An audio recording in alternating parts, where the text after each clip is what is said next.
Forced displacement and hunger go hand in hand, and more than 90 million people are either displaced within their own country's borders or have fled as refugees and asylum seekers, and many are due to hunger.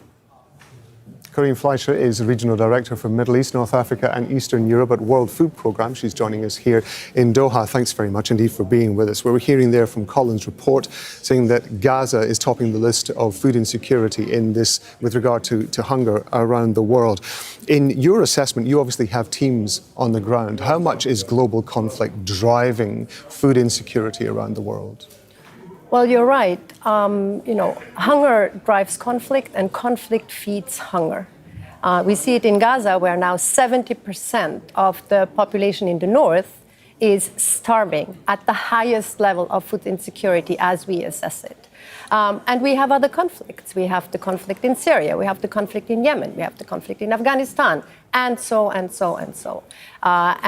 Conflicts need to stop.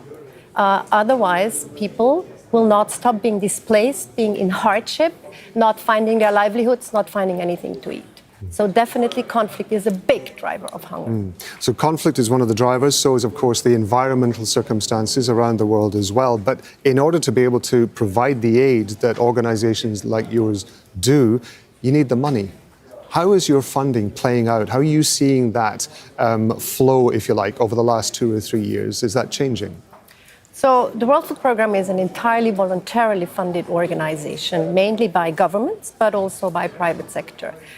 Over the last 3-4 years, starting with COVID, our funding has gone up because also the needs have gone up tremendously. If you think in this region, Ukraine has, driven up food prices. People are unable to buy food, and so they will need assistance.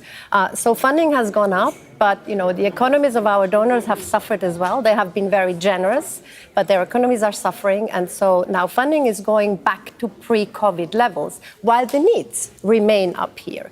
So the difference between, what we need to support the millions and millions of people that can't feed their families and the funds we have is not adequate anymore. You were telling me earlier that I think last year you needed about $24 billion.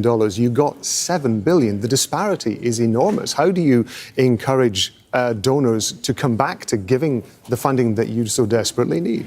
So we make, of course, the point with our very independent assessments across the world, consistently across the world, and we tell our donors where the needs are biggest, and then it's up to our donors to fund it. War costs a lot of money, but what we cannot have is that those that are impacted by the wars are left behind. And so we are making that case very consistently. I was talking to Philippe Ladicirini, the head of UNRWA, the UN agency who provides relief for Palestinians, a couple of days ago. He was saying that he was astounded by the speed at which donor countries had pulled their support from UNRWA within about 24 hours of allegations being made against some of its staff by Israel without any evidence of to support those allegations.